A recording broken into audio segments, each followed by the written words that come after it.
Баршаңызға қайырлы күн достар, сіздермен Мерей. Бүгін біз өте дәмді болып шығатын етті бәліш дайындаймыз.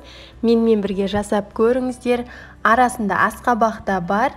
Дәмі керемет болып шығады. Міндетті түрде видеоны соңына дейін қараңыздар.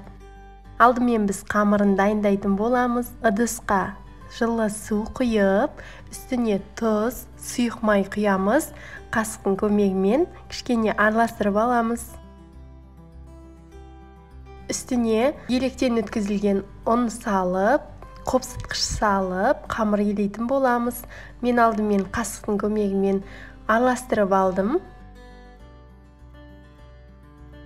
Ары қарай қолымызбен қамыр елейміз. Қамырымыз жұмсақ болып шығады. Тоңазытқышқа салафан пакетке салып 30 минутқа қойып қоямыз. Салмасын дайындаймыз. Мен салмасына пияз, картоп, асқабақ, аскөк, тартылған ет, тұз, бұрыш қолдандым. Алдымен пиязды кубиктап турап аламыз. Ары қарай картопты да кубиктап тураймыз. Барлық керек затымызды майдалап кубиктап турап аламыз. Яғни 4 бұрышты етіп тураймыз.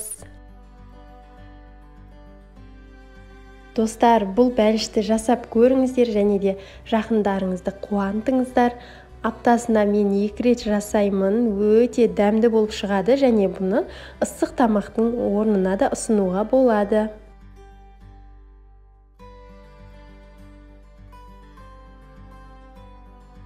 Барлық керек затымызды бір ыдысқа турап салып аламыз. Үстіне тартылған етімізді және тұз, бұрыш салып, жақсылап араластырамыз.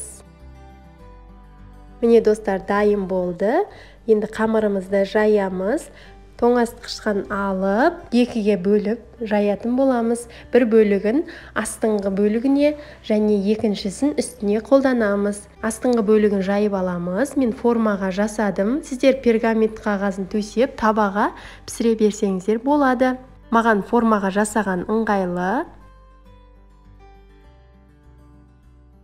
Менде форманың диаметрі 24.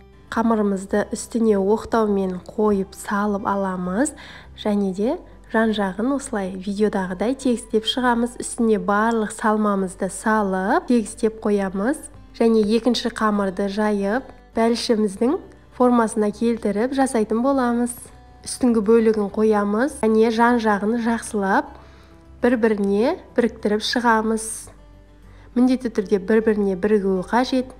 Егер арасы ашық болып қалса, біздің ішіндегі салмамыздың сөлі бөлініп, сыртқа қарай шығып кетуі мүмкін.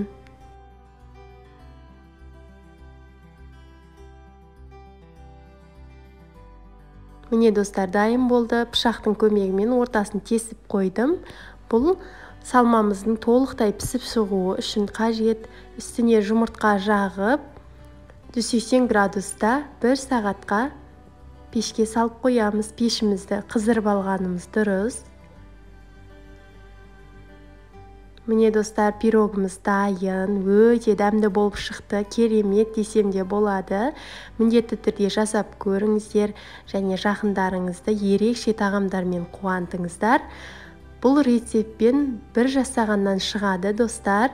Өте дәмді болып шығады. Менің каналыма жазылуды ұмытпаңыздар. Лайк, комментария қоюды ұмытпаңыздар. Барлықтарыңыздың астарыңыз дәмді болсын. Және де қош сау болыңыздар.